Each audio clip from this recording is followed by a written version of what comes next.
Hey everyone, welcome back to another episode of the Cardboard Herald's Off the Table, a show all about tabletop gaming news, community, and questions. I'm your host, Jack, and we got a lot to talk about today, so let's dive in.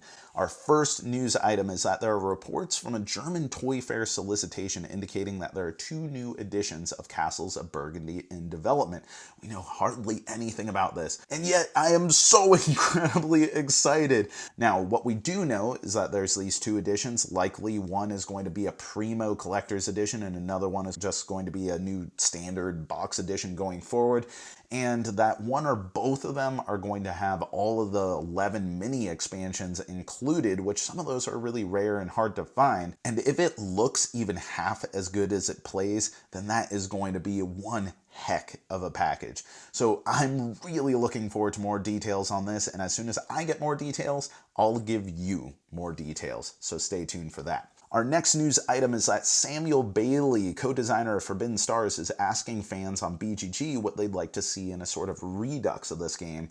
Now, this is the first we've really heard out of Sam Bailey since his very public fallout with Leader Games over the development of Deep. This was the canceled follow-up to Vast that was canceled, then started, then canceled, and it got very messy with all kinds of accusations on both sides. As far as Forbidden Stars is concerned, that game was kind of like the swan song of the Games Workshop and Fantasy Flight Games relationship. It's unlikely that we're ever going to get to see a new edition of that game, but a re-implementation and innovation, a spiritual successor, if you will, is something that a lot of people would be really excited about. He's asking a lot of questions about what people would like to see, and it seems like he's taking this seriously, so stay tuned. Next news item is directly relevant to the Cardboard Herald and my own interests in that Token Punch Lunch and Board Game Blender are no more. If you are a Dice Tower hardcore fan, you know that Z Garcia and Sam Healy have their own shows. Well, now they don't. They'll now have their shows integrated into Board Game Breakfast.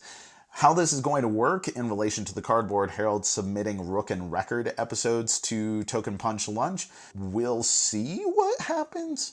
Our next story is that our old pals over at Board Game Atlas have implemented user forums and an Amazon click-through program for reviewers. Now, these forums are arranged similar to Reddit, where everything's just going to be in one similar bucket, but you can flag different games and have different flair attached to the different threads, and that will populate over onto the different games as individual pages, which I'm very thankful for. I have some concerns about usability of this and being able to navigate it, but as far as I'm concerned, our board games is one of my favorite places to navigate for anything to do with board games, and I think that the system works well. Being able to filter that out and have it attached to a database, I think that could be very, very cool. I'm going to stay tuned and kind of see what happens there.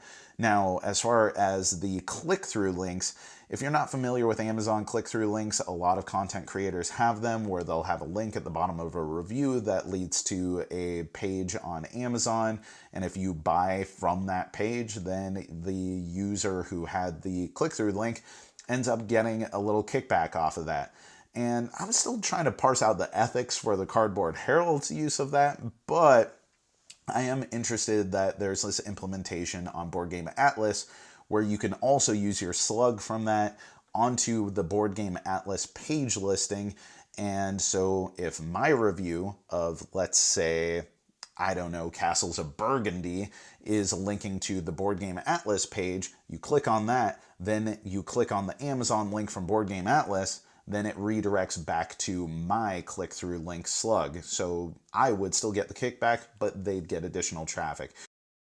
For the rest of our news, we got a couple of announcements here. Century: A New World has been announced. This debuts at Origins in 2019, so look forward to the premiere in June of this year. This is the sequel to Century Spice Road and Century Eastern Wonders. I'm sure that it's all compatible because Eastern Wonders and Spice Road were. I played Spice Road. I loved it. I haven't checked out Eastern Wonders yet, but people love those games, and they are lavishly produced, so I am interested to see what comes out of this. And then Shadows of Kilforth, the sequel and standalone expansion to Gloom of Kilforth, has been announced to be coming to Kickstarter in March of this year. Now, this is by All or Nothing Productions, and they have had such wonderful response and accolade for the visual presentation and artwork of their games, as well as the innovative gameplay and the overall narrative, the storylines in their games. I've had Tristan Hall on the show a couple times at this point, and I really dig the vibe that he's going for with his company.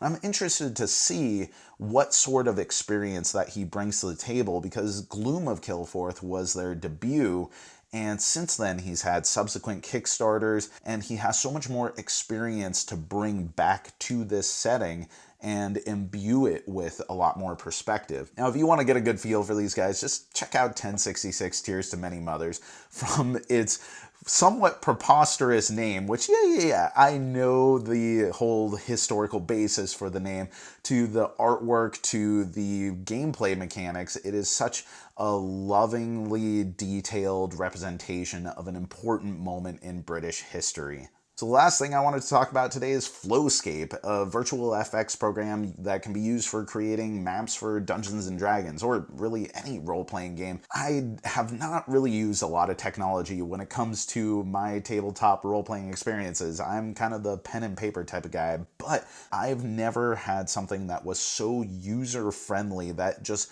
looked so gorgeous and is so easy to create such diverse landscapes as this. This is a tool that I'm very excited to implement in my next Dungeons & Dragons campaign. You can have densely populated areas, you can have wildlife in those areas, you can have barren wastelands, you can have high mountains and ridges, and it just gives you so much more contextual information that on the fly as a DM, you can show to the player characters of what the environment's like, or you can keep that information hidden and use that to inform your own narrative as you're describing the environment. It's on Windows, Mac, and Linux, and only costs $10. All right, that's going to do it for Stop. Hold on. Just allow me to interrupt myself really quick. I forgot to do Cardboard Herald announcements when I was doing that episode. So I just wanted to let you know that this week we posted our first of a two-parter episode with Chrisophe Boelinger, the designer of Archipelago, one of my favorite games of all time. That's on our podcast channel.